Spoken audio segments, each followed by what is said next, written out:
Hi guys, it's Triple C. Well, this video, I'm gonna tell a story. This is about the third time that I have been gone from YouTube for a while. I think something like third time. For the last, I say about 6 years or so, there has been a lot of situations in my life, and mostly involves with my wife's health condition. If you been subscribed to me for a while, then you probably remember many years ago there was a situation where she was in the hospital, unconscious, and all that stuff. I didn't explain too much about what's going on. I always want to make a video like this just to tell the story, though. What's going on? How come I'm making videos and suddenly just gone for a while and come back and stuff like that. I do have a special passion for making videos online. I like to make those gameplay videos and I like to do review videos. And then, I really enjoy that. And when it's helpful for people, and you know, it's kind of one of the motivations behind doing this. But it's really hard to sort of keep it together. It's really hard to keep it going if you have so much other stuff going on in your life. So basically, this time around, I will talk about this time around first. This time around, on October 30th, around midnight, so technically October 31st, that my wife was going to bed. So as usual, she goes to bed. No big deal, but then she was complaining about headaches. So, as usual, I give her some Tylenol. She takes Tylenol. She does get headache from time to time. Didn't think too much of it. Give her the Tylenol. She goes to bed. No big deal. But I am worried about her seizure problems. So, 10 minutes later, I went to the room and checked on her. Sure enough, to find her on the bed, sideways and not very responsive. She's all sweaty. She like I say, non-responsive. You try to talk to her, she can't really respond to you. Next thing you know, she started to vomit. So I thought, oh boy, she's gonna have a seizure soon or something like that. So I waited at first. 5 minutes pass, 10 minutes pass, no seizure, but she still continued to vomit. So I'm starting to get really worried. 15 minutes later, still vomiting, still no seizure. I thought this is not a seizure problem, probably. So I called the ambulance after that. Ambulance sent her to a local hospital here in Scarborough. And then they did a CT scan to see just what the hell's going on with her. Only to find that her brain was filled with blood. Even the doctors there were saying, oh, this is bad, this is really bad. I overheard him saying that, and then finally make eye contact, tell him to come over, show me the scans I got, and it was really bad. Local hospital is unable to perform any brain surgeries, so they had to send her downtown to perform a specific procedure. Basically, what they need to do is to open her up and relieve the pressure by draining out the blood, excessive blood that's inside of her brain. So they called the downtown hospital. They had the procedure going, and finally they have a special ambulance pick her up and go downtown. That's about six and a half hours later since I called the ambulance, I guess, something like that. It was about 6 in the morning, and we went there. The surgeon there said we will perform the emergency surgery within 20 minutes, but I need you to sign this sort of a waiver where they don't have time to do extra scans. They couldn't, plan this emergency surgery and stuff like that. So if they messed up, not their fault kind of thing. Send the thing over, they begin their thing. Well, the surgery itself was successful, but she was not out of danger. She was in a coma for over a night, and then I was told by the surgeons that the best scenario She have severe brain damage, and the best scenario is that she needs help to survive. They're not being specific about that because, quite frankly, they don't know exactly what the outcome is going to be. But it did not look good at all to them. So imagining things like being becoming a vegetable, or some kind of um, a handicap, we don't know. But you just had to wait and see. It was a terrible, terrible day. Short enough, the next day, I go downtown and see what's going on, and I was told by the nurses that she got out of the coma all by herself around 3 in the morning, opens her eye and everything. So that was a relief, but it didn't mean she's out of danger. She's got breathing tube, she's got feeding tube, she's got this tube inside of her brain draining out blood to this bag externally. And she was in the intense care unit for over a week. And one-on-one nurse and everything. She unable to move. She had to lie there. She's extremely confused. She doesn't remember who I am at first. She doesn't remember who her favorite band is, too, and various other things. And slowly, she's starting to get more conscious. Starting to get more conscious. Um, yeah. So that was beginning. Like you think, okay, maybe she's gonna be better. And as it goes on, she's finding more capable, say, sitting up, um, carry on a conversation relatively okay for more than an hour, being awake for more than 2 hours at a time, stuff like that. So eventually, she can stand, she can walk. She didn't lose any of her function, which is quite surprising apparently to everybody. And then 2.5 weeks later, she's basically back to the baseline in terms of the surgery, not in terms of her overall condition, but in terms of surgery, she's back to the baseline. And that's when I found out that they are sending her back to the hospital she came from instead of continuing the care from that point on. Like, instead of the downtown hospital take over and then take care of her. And this was very, very upsetting because this is something that didn't make very much sense. The downtown hospital is very famous for brain related studies and research. It's a research hospital. So you want to imagine anything related to these sort of things will be in best care within that hospital or anything related to the hospital's network. That's what they're famous for. Unfortunately, because of the system here, that she was only sent there for this procedure, so that when the procedure is over, back to the baseline, they supposedly obligated to send her back to where she came from, which was just a local small hospital. So that's basically where everything starting to go to hell. So she was sent back to the hospital. There's nothing I can fight about. I complain about it, but that's the extent of what I can do in regarding to that. No, you really can't fight the system just like that. So she gets sent back to the hospital. They plan on sending her to the rehab hospital to help with the cognitive stuff because she's very, very confused about her life. Her memory is messed up because of the blood. Well, but what turned out to be, what caused the stroke was one of the tumor in the center of her brain had spontaneously bled. That's what it was. They called it a stroke, but really was that tumor that did it.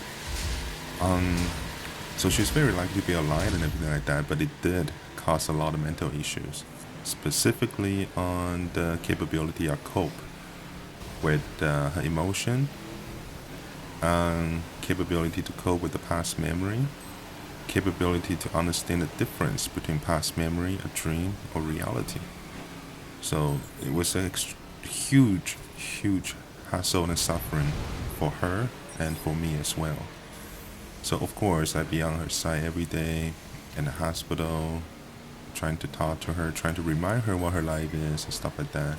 A lot of times she didn't want to hear about it because what's inside of her mind is different than what reality is. So That's what's going on. That's why she needs to go to the Toronto rehab for cognitive help. So eventually she did go, but then their program over there is trying to bring somebody back. So it wasn't all that successful because what she really needed wasn't the rehab. What she really needed was, how do I put it? More like a set of people that's there monitoring her situation and do something about it accordingly, rather this psychiatric stuff or the rehab stuff or whatever it was. But the hospital's decision is not based on any other things. It's based on the system. That's the problem. So she was in the Toronto rehab for 2 weeks, and then they determined she's not improving very much, so they want to either send her home or send her back to the hospital again. They gave me a choice. So obviously, I'm not going to choose to take her home. I mean, nothing is settled.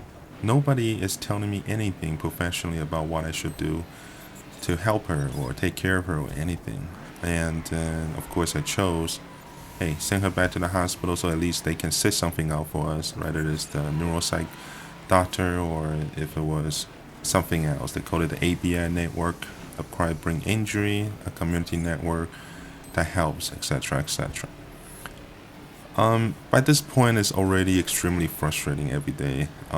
Trying to help her about reality, and then she have extreme emotional issues that she's having a very hard time to calm down from her anger, and it doesn't help that she constantly believes where she's at is someplace from her past instead of what reality it actually is. Like she constantly didn't think the hospital is hospital, stuff like that.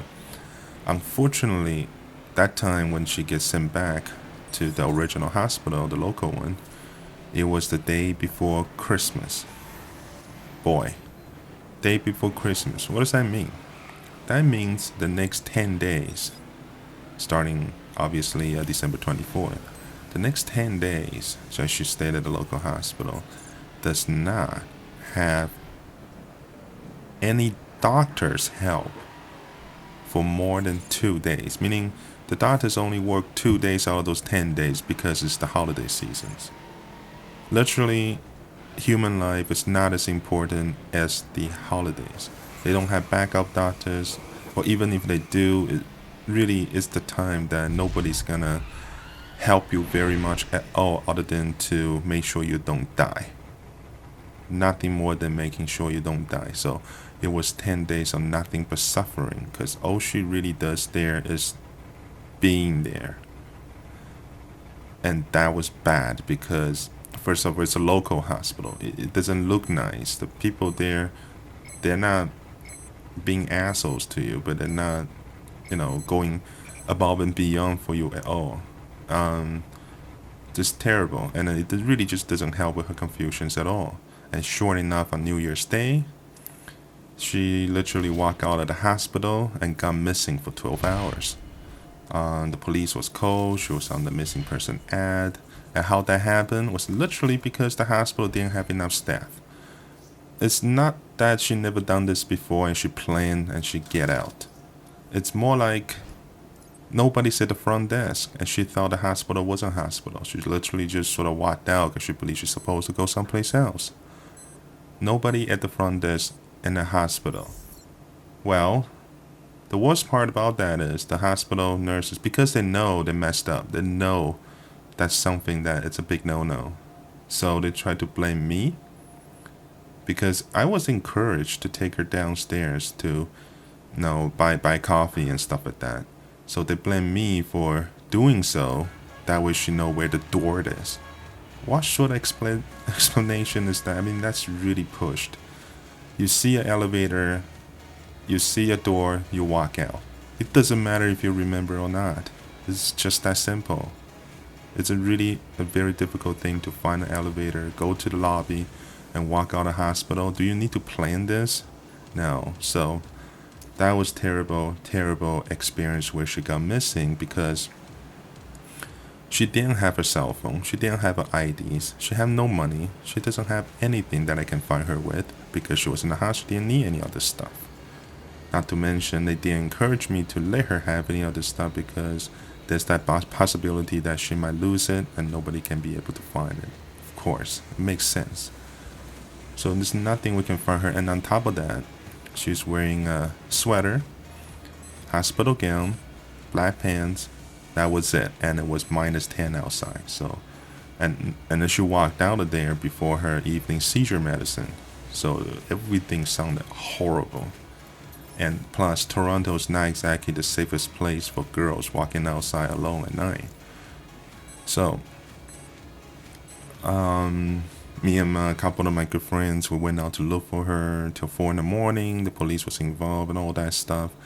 Luckily, we found a clue at this gas station. We let the police know. They traced down. Eventually, 12 hours later, she was found and safe. She had a runny nose, and that was it. She didn't get ill. She didn't have like a seizure happening to her. She did felt though, but it was ICL, so that was no big deal compared to what I had imagined in my mind. She didn't come across any creepo. It was all very lucky, she would say. But then after that, there were some other issues that need to be taken care of. After the incident, I guess the nurses freaked out. I'm pretty sure they're trying to cover their ass before we would do anything to them, whether media or sue them. I don't know. It really was their mistake to allow somebody walk out of there, since she's not the only one in the hospital that's confused. So they plan on sending her to the psych ward. They claim the reason for that is because they could lock the door so nobody have to walk out again. But really, they really just want to, get rid of the responsibility, I guess. They're already showing a lot of sign of that sort of stuff. So, not to mention, there was a nurse lady person, administrative person at the front desk. The same day, she's like telling me stuff like, "Oh, I don't think it's a good idea to take her downstairs and stuff. I really just don't think so, but I feel must."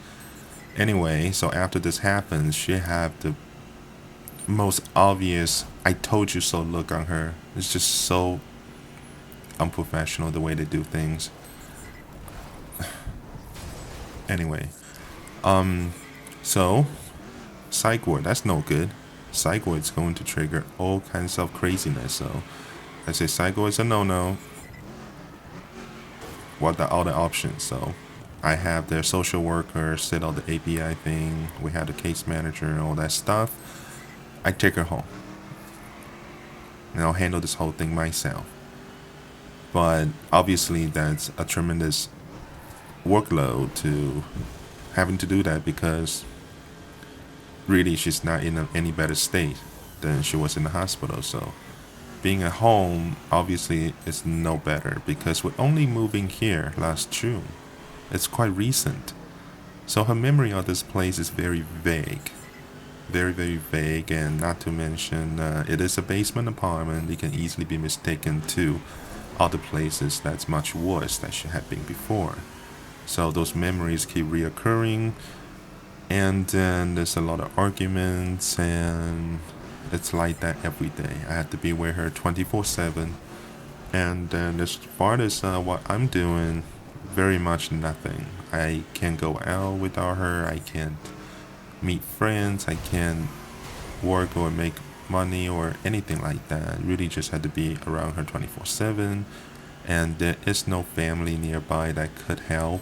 So it has been this way since January 4th all the way till basically today.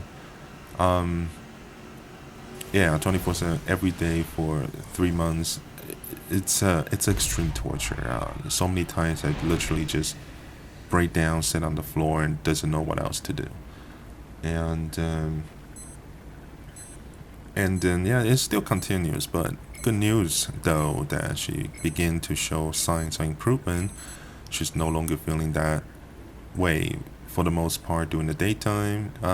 It has reduced by a lot. Usually now this sort of thing, the confusions and things happen at night. Oh, I must mention, everything I'm talking about now is not scripted, so there might be stuff I'm missing out. It's just basically I'm just trying to tell the story.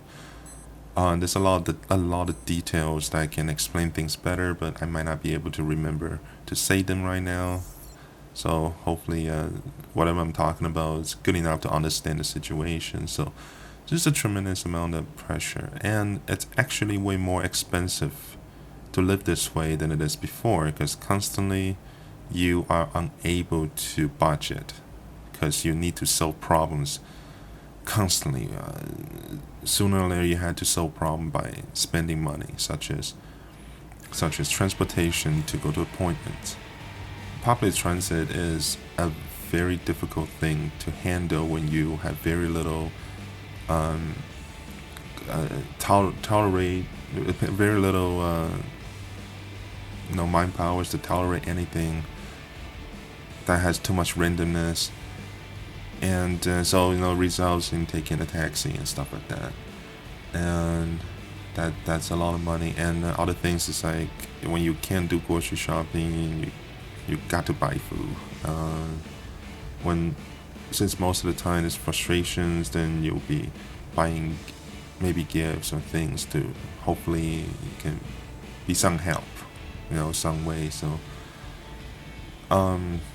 the situation of you're not making any money, and then you had to constantly spend a lot of money, and a lot of things are going unquitted, and you're really just in hope that soon enough things will get better and better, so the less and less you have to spend and maybe go back to normal life.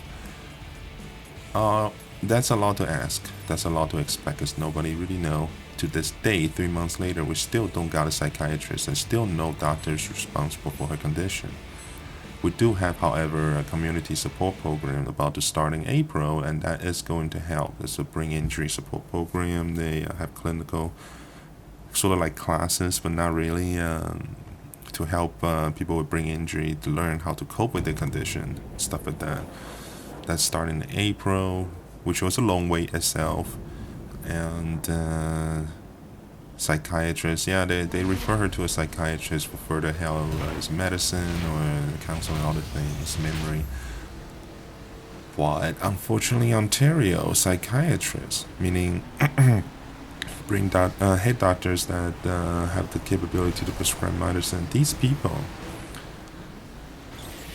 you have to play fair. Doesn't matter how severe your problem is. There is no such thing as private psychiatrists. So when the referrals in, you just had to wait for their waiting list, however long it is. So we're still waiting to this day. Still haven't got a call back from anybody, and that's extremely frustrating because really, literally, the last 3 months, nobody's there to help. Literally, actually doing something about it. There's people that help the community. Our case manager, he helped a lot, but he helped a lot in the sense of trying to find information for me instead of actually is capable to do something for her, like literally in that sense. So I appreciate a lot about his help because he worked very hard.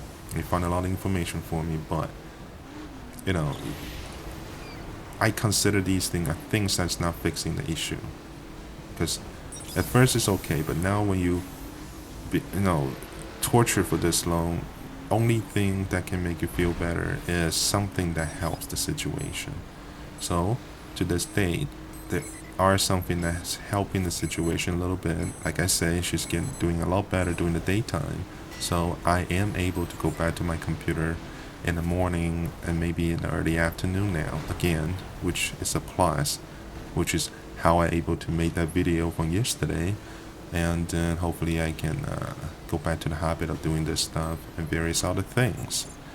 Um, and as it goes on, I'm of course hoping that things can get better, but it's just really hard to say. So anyway, that's basically what happened. So she had a stroke, and then physically she's okay, but mentally she's having a lot of issue and needed help. I was damaged by the blood, and we're waiting for a psychiatrist to happen. Then she's going to community support program, and myself now 3 months every day I'm trying to learn how her thought process works and what I can do. Meanwhile, trying to control myself on my own emotions, because this is really a torture every day. It's really hard to describe by words. It's one of those things that you don't know if you never get been through it. It's one of those things, like, I don't got an example. So yeah, the most terrible thing is the so-called system. Of course, that's the most disappointing part. Uh, Outside of saving people's lives, everything else is extremely slow in terms of healthcare. Everybody play fair, and it's really just doesn't work. I mean, there's people's lives that's not moving forward, and there's nobody can do anything about it. So, so yeah, that is that. So this is what happened this time. But what happened this time have a lot to do with what happened before. So I may as well talk about what happened before, since I never really talk about it fully. So since December 2009, one day I came home from work, I found her on the floor. A weird, I had no idea what that was. So anyway, I went to the hospital and all that. Hospital didn't know what happened. She stayed there and she got out, whatever. So eventually it turned out that she had those tumors in her head, and they are causing seizures. So all those years they tried medicine, tried various different medicine, and they couldn't control the seizures. So eventually they decided to go with the surgery route back in 2013. So she went through epilepsy clinic, recording her seizure activities and all that. They did a lot of planning, psych tests to see if the surgery is a reasonable choice, and it was. Surgery was successful. Her seizures reduced by so much. Now won't happen more than once or twice a year. It used to be every other day that she suffered from this stuff. Um, it was successful, but unfortunately, part of her brain was taken out to solve the problem. So that is directly affecting how fast she's recovering now. So she's recovering very slow. It has something to do with the missing part of the brain. And I guess everything's all related. Everything's caused by those tumors.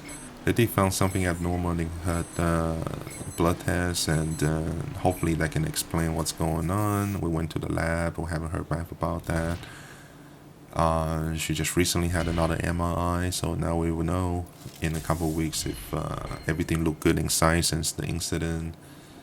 So yeah, it has been many years of hardship, and I just felt like it's about time for me to make this video. Every time I make this video, I wanted to do it. Maybe I started to speak, and I was just like, this is such a long story. I can't even remember most of it, and then I didn't end up making it.